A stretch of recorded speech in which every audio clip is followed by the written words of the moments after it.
Well, Parliament's Mineral Resources Committee wants a full investigation into the mining disaster at Jagersfontein. It will include a probe, an investigation into the directors of the mine. The committee visiting the area after the dam wall collapse killed one person and left hundreds homeless. Well, now that the committee has been there, let's hear from the committee chair, Sahlulele Luzipo, joining us this morning, chairperson for the committee. Mr. Luzipo, good to have you back on eNCA, sir. I appreciate your time. Now that you've been there, last time we spoke, you said you're going to go and see for yourself what is going on.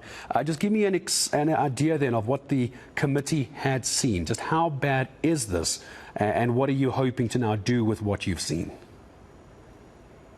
Good morning to you, Gareth, and the viewers. Yes, it's true that we have visited the area, and we have seen the extent of damage that is there. It is also most important to say from the onset that we were informed that there were still 2 missing people that have not been found, and up until to date, I think the report still stands as such.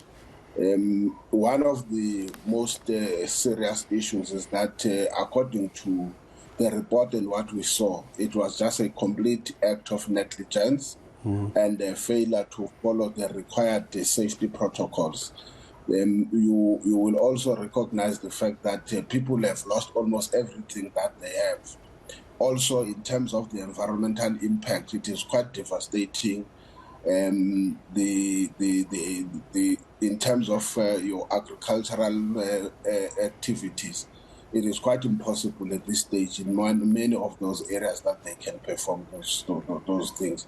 So it is quite a dire situation, especially when you go and see it yourself. You live traumatized, and in your mind you ask what happening to those people when this thing was taking place. You can imagine one old lady on a wheelchair saying, I had to stick on a fence and look at my hands, how they are, and that's how I survived. Your infrastructure completely is in a state of collapse, whether it's electricity, whether it's the sewerage system. It's just a state of disaster in the true sense of the word. You mentioned the word negligence. You just painted a picture of the devastation left behind as well.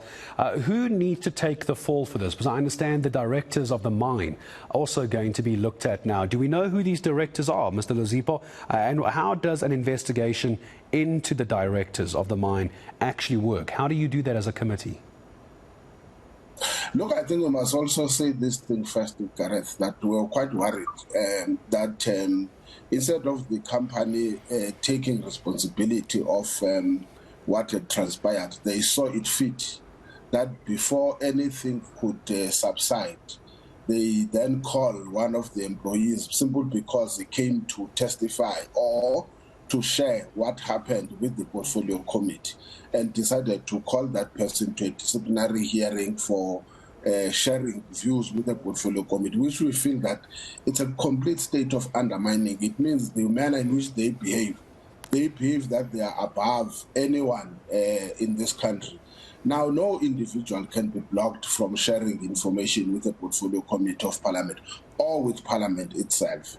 But on the point that you are saying, obviously, you from where we are sitting, we might prejudice the matter by saying there must be an investigation, but also you say somebody must take responsibility. But the truth of the matter, by the manner in which we received the reports and the look of things, this could something that could have been avoided. And the only person who must take the full responsibility and liability is the directors of the company, which were told that they are Dubai-based, but we are also told that there are local trust people who from the local who have formed a trust, and that is why we say conduct an investigation.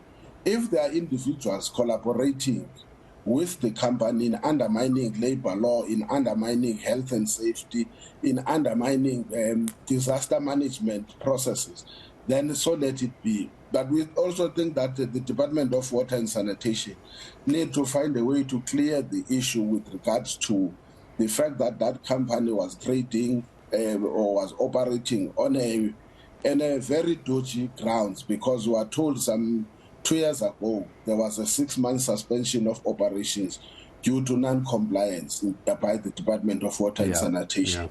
And up the blue, without any clarity, we're told that the company now ended up finding itself in operations without any due accountability on how it has met those requirements that it was suspended on.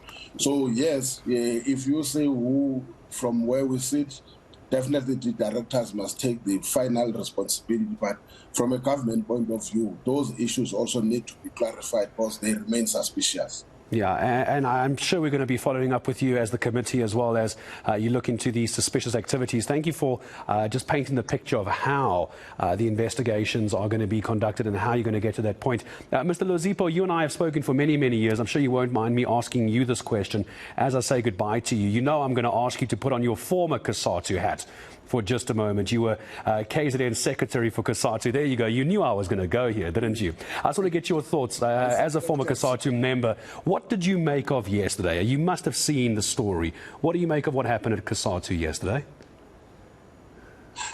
Look, I may not have the first-hand information, but there's only one thing that as South Africans we must appreciate and understand. The only thing with workers is that they don't hide how they feel. They've got ways that they express themselves. And I think we must appreciate that they have made the statement. The question is, will the leadership, both of the Federation and the African National Congress, to listen and attend to this matter and address it? You will recall it's not the first time. It happened on May Day. It happened now in the Congress of COSATU. The question is that I hope our leadership, both sides, was not caught off guard on something that we have seen brewing. The last thing I would say is that our leadership should be careful at times, that as we speak, we must speak the language of the constituency that we represent. If leadership was aware of this thing, I think for me they could have attended on this matter. But I don't think it's something that we must take it that it's so bad.